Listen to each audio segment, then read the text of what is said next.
आमेर महल का सबसे सुंदर पार्ट है ये शीश महल।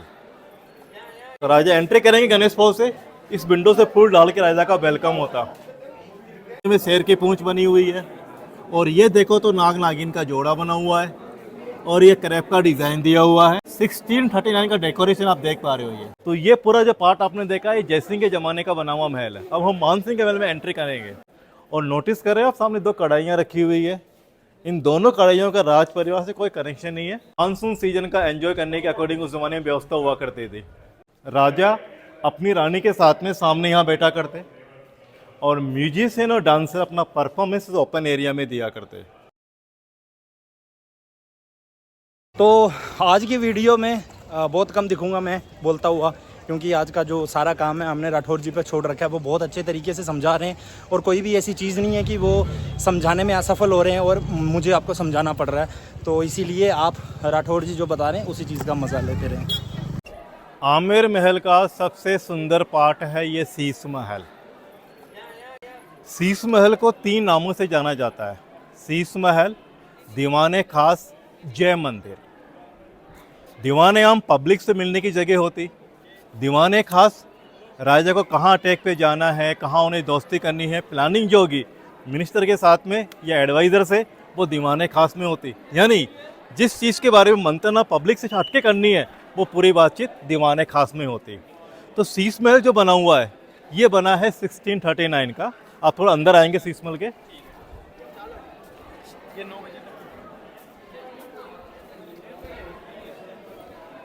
यहाँ सीलिंग के ऊपर आप लोग शीश महल के सीलिंग पे देख रहे हैं। सीलिंग पे इसकी वॉल के ऊपर हर जगह आप मिरर देख रहे हैं और जो मिरर आप देख रहे हैं ये कॉन्वेक्स मिरर है। ये मिरर सिल्वर कोटेड है और इस मिरर का जो यूज़ किया हुआ है वो बिल्कुल बारीक कटिंग के रूप में फ्लावर डिज़ाइन में, लिप डिज़ाइन में बनाया हुआ है। तो कौन सा डिज़ाइन आप देख पा रहे हैं, सीलिंग के ऊपर फ्लावर डिज़ाइनें बनी है और दीवार पे पॉट डिज़ाइन बनी हुई है। मुगल और पर्शियन आर्किटेक्चर का यूज़ किया हुआ है। तो बाहर का ये पूरा पार्ट जय मंदिर कहलाता है। यानी जो पार्ट आप देख रहे हैं बाहर वाला ये जय मंदिर है और थोड़ा सामने चलेंगे आप तो दीवाने खास आपको नज़र आएगा शीश महल के अंदर।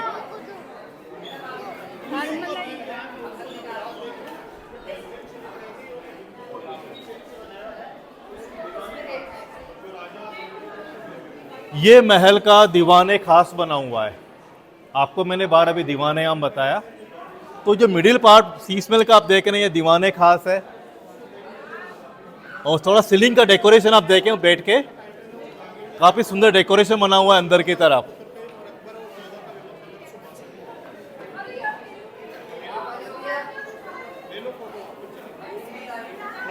और जो सामने आप देख रहे हैं दरवाजा लॉक किया हुआ है। ये शीश महल में अंदर बेडरूम बनाया हुआ है। उस रूम के बारे में ये कहा जाता है कि सर्दी के मौसम में रहने के लिए बेडरूम था।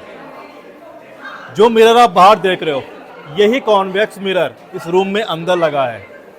अब सर्दी शुरू हो गई तो दरवाज़ा बंद करेंगे। दरवाज़ा बंद है तो अंदर के हर कोने में दिया जलाते। अब अंदर में 4 कोने हैं, चारों में दीपक जलते। दीपक की हीट पड़ती मिरर के ऊपर। Mirror silver coated, silver heat को ऑब्जर्व नहीं करेगी, रिफ्लेक्शन होगा, अंदर का एरिया गर्म रहेगा। और राजा के लिए बेडरूम थोड़ा स्पेशल होता। कैसे?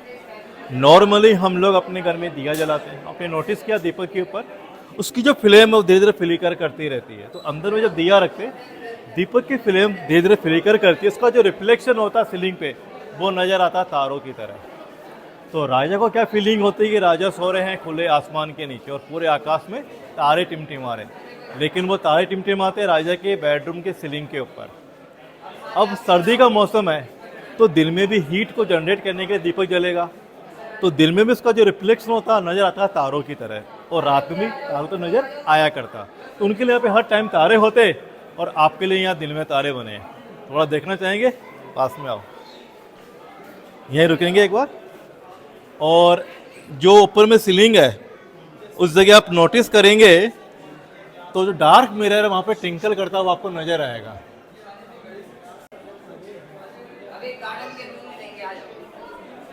जब हम इसको उठाते हैं तो तारे चले जाएंगे, और जैसे सामने लेंगे तो टिंकल करते हुए आपको नज़र आएंगे। तो अंदर में जो दिया रखते, दीपक की जो फ्लेम होती सीलिंग पे टिंकल करती नज़र आती तारों की तरह।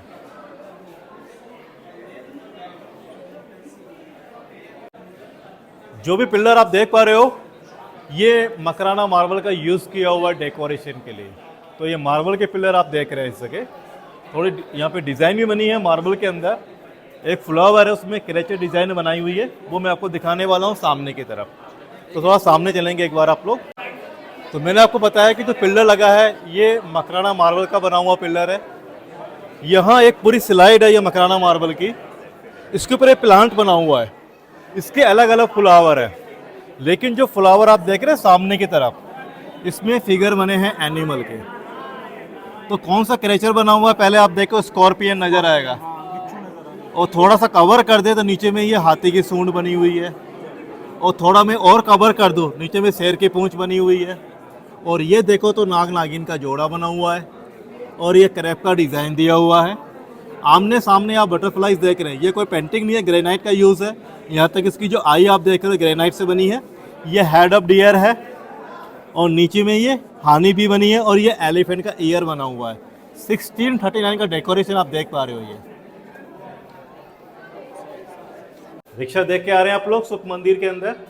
तो रिक्शा में जब रानी बैठती है, उसके जाने आने के लिए हर जगह कॉरिडोर बने हुए हैं। ये रैंप है, रानी को छत पे जाना है, इसके थ्रू छत पे पहुंचा करते रिक्शा में बैठ के। आइए आप लोग। तो इस समय आप लोग सुहाग मंदिर में पहुंच चुके हैं। ये सुहाग मंदिर दीवाने आम को देखने के लिए बनाया हुआ है। रानी को दीवाने आम देखना है तो यहाँ जाली के सामने बैठा करती। अब जब रानी यहाँ बैठे, पब्लिक को रानी को ये बारे में मालूम नहीं होना चाहिए कि रानी दीवाने आम को देख रही है। तो रिंग आप देख रहे हैं, काले रंग के पर्दे बांधा करते, पर्दों से अंधेरा हो जाता, रानी सब देखेगी, वहाँ से कोई रानी को नहीं देख पाएगा। यहाँ से देखते बिल्कुल। और जो विंडो आप देख रहे हैं, ये वेलकम के यूज़ में आता था उस टाइम के अंदर।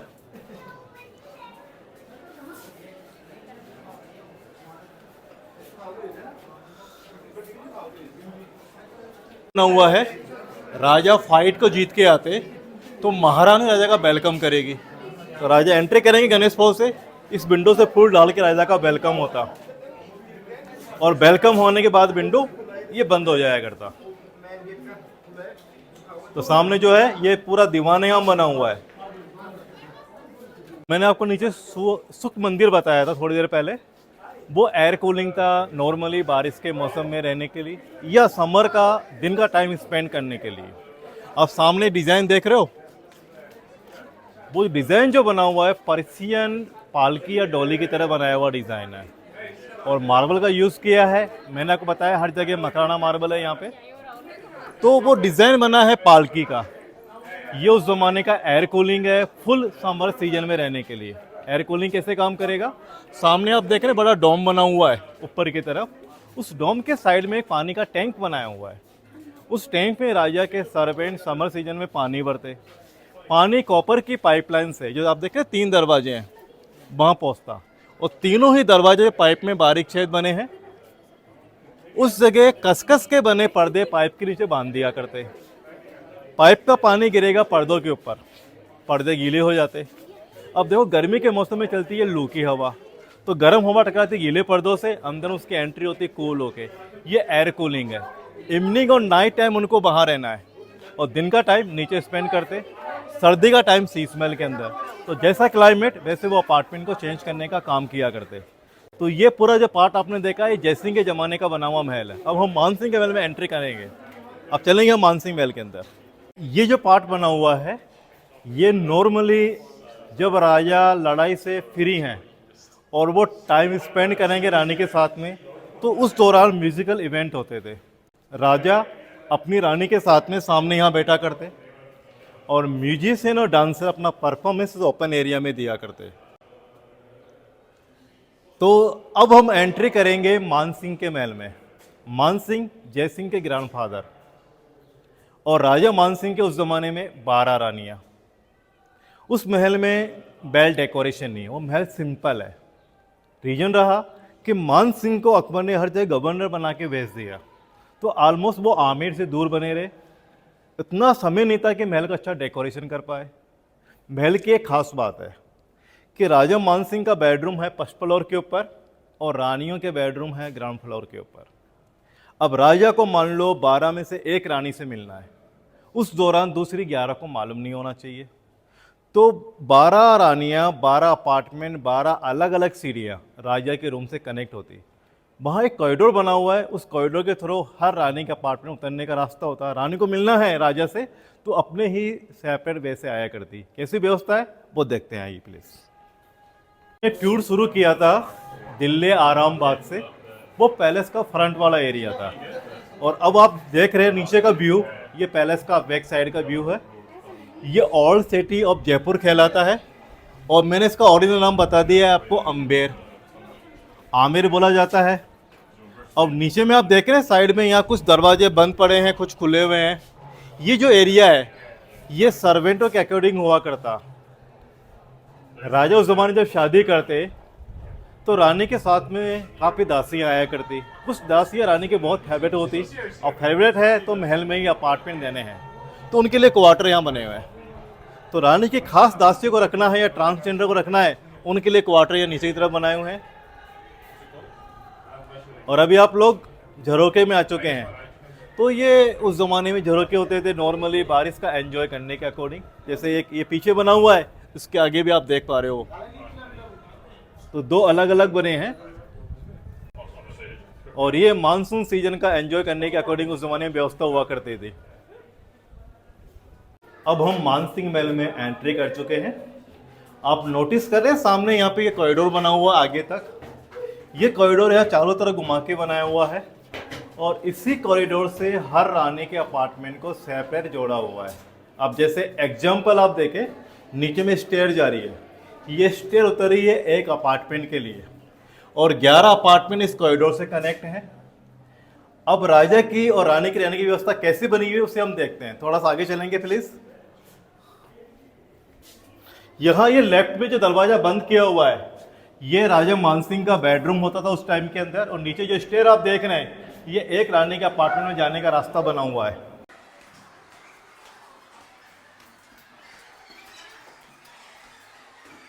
और यहां से आप पूरे 12 अपार्टमेंट देख पा रहे हो।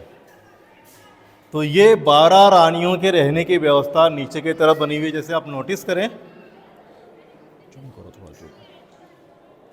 जो आप देख रहे हैं 3 दरवाजे बने हैं नीचे में, जहां ये ग्रीन पेंटिंग की हुई है। ये 12 में से एक रानी का अपार्टमेंट है। ये 3 दरवाजों वाला बरामदा दिया हुआ है। बरामदे के अंदर जाके रानी के लिए रूम बने हैं और ऊंची दीवार बनी है डिवाइडेशन के लिए। तो बीच में एक रानी रहती, दीवार के उधर में दूसरी रानी रहती, दीवार के इधर में तीसरी रानी रहती। तो 3 रानियां यहाँ पर, थोड़ा सा उस एंगल पे आप देखेंगे तो ऐसे ही 3 इनके सामने बने हैं और 3 अपार्टमेंट उस जगह बने हुए हैं दीवार के जस्ट बैक साइड में, और 3 अपार्टमेंट जहां हम रुके हुए हैं उसके नीचे बने हुए हैं। तो टोटल अपार्टमेंट है 12। और आप नोटिस करेंगे तो हर अपार्टमेंट से आपको सीढ़ी भी दिखाई देगी। हर जगह आपको सीढ़ी का रास्ता दिख रहा है। ये सीढ़ियाँ कॉरिडोर से कनेक्ट है और राजा का जो रूम है वो कॉरिडोर से जुड़ा हुआ है। राजा यहाँ दूसरे जेंट्स को बिना परमिशन के आना अलाउ नहीं करते। तो इस एरिया में रानी के साथ में लेडी सर्वेंट होती है और रानी को उस ज़माने में प्रोटेक्शन देंगे ट्रांसजेंडर। और वो लोग कहाँ खड़े होंगे उसके लिए आप देखो सामने छतरी बनी हुई है, देख पा रहे हैं आप छतरी। तो ये उस ज़माने में ट्रांसजेंडर खड़े होने की जगह होती है। वो रानियों को वॉच करते, राजा को बताते। और ट्रांसजेंडर क्यों लगाते, देखो उस ज़माने में जो जेंट्स थे वो लेडीज़ वाले एरिया बिना परमिशन के आएंगे नहीं, बट ट्रांसजेंडर जेंट्स में जाना अलाउ था, लेडी में आना अलाउ था। तो पहले से जो एक्टिविटीज़ हो रही है वो रानी को मालूम पड़ेगी टाइम के अकॉर्डिंग, इसलिए उनका यूज़ किया करते थे उस टाइम के अंदर। अब नीचे में रानी का रूम कैसा बना हुआ है उसको मैं आपको दिखाने वाला हूँ। तो अब हम पहुँचेंगे रानी के रूम के अंदर। इस समय आप 12 में से एक रानी के अपार्टमेंट में आ गए हैं और नोटिस करें आप सामने 3 दरवाजे आपको दिख रहे हैं। ये 3 दरवाजों वाला बरामदा दिया हुआ है और बरामदे के अंदर में एंट्री करते रानी के रूम आपको दिखेंगे। तो हम देखेंगे रानी के रूम को अंदर की तरफ चल के। तो ये अंदर में रानी के रूम बने हुए हैं।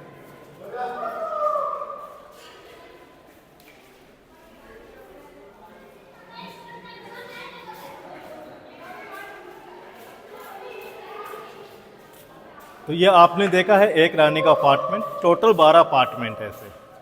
अब हम बीच वाले पार्ट में चलेंगे जहाँ कॉमन एरिया था, रानियों को आपस में मिलना है, बातचीत करनी है, उसे बारादरी के नाम से जानते हैं। तो बारादरी कैसे बनी उसको भी हम देखते हैं चल के सामने की तरफ। आइए प्लीज़। तो ये सामने वाला पार्ट आप बना हुआ देख रहे हैं, ये है बारादरी। 12 रानियों को आपस में मिलना है, बातचीत करनी है, फंक्शन, फेस्टिवल, सेलिब्रेशन सब कुछ यहाँ पे होता। अब देखो 12 रानियाँ, कभी कभी उनके पीछे प्रॉब्लम क्रिएट होती तो ऑर्डिनरी प्रॉब्लम महारानी सोल्व करती, और महारानी से प्रॉब्लम नहीं सोल्व हो पाई तो बात पहुँचती राजा के पास में। तो राजा को जब प्रॉब्लम सोल्व करनी है तो एक साथ सभी रानियों से यहाँ मिला करते। इसे बारादरी क्यों बोलते हैं? इसके हर साइड में 3-3 दरवाजे बने हैं। जैसे 3 दरवाजे आप ये देख रहे हो, 3 दरवाजे पीछे बने हैं, 3 राइट में, 3 लेफ्ट के अंदर, तो काउंटिंग दरवाजों की 12। वैसे बारादरी ये हिंदी वर्ड नहीं है, पर्शियन वर्ड है। मुगल के हरम में बारादरी होती, तो यहाँ ये कॉन्सेप्ट मुगलों के अकॉर्डिंग राजा ने यूज़ किया है बारादरी के रूप में। तो ये है बारादरी जो कि रानियों के मीटिंग के लिए पैलेस हुआ करता था। यहाँ आपने मानसिंह महल को देख लिया है, अब हम नेक्स्ट पॉइंट पे चल रहे हैं। तो अब आप लोग महल के एग्जिट पे पहुँच चुके हो। ये जो पार्ट बना हुआ है, सामने की तरफ एक डोर देख पा रहे हैं आप लोग, ये उस ज़माने में सुरंग थी। जब कभी कोई इमरजेंसी होती तो राज परिवार के लोग इस सुरंग का यूज़ करके महल को स्किप कर पाए, उसकी व्यवस्था होती। ये सुरंग उस ज़माने में जयगढ़ फोर्ट से कनेक्ट होती। यहाँ से लगभग जयगढ़ फोर्ट 1.5 किलोमीटर पड़ता है सुरंग के माध्यम से। और अभी आप जहाँ खड़े हैं इस एरिया को त्रिपोलिया बोला जाता है। एक दरवाज़ा पोल है, यहाँ एक के बाद एक 3 दरवाजे बने हैं, तो नाम रखा हुआ उसका त्रिपोलिया है। और नोटिस करें आप, सामने 2 कढ़ाइयाँ रखी हुई है।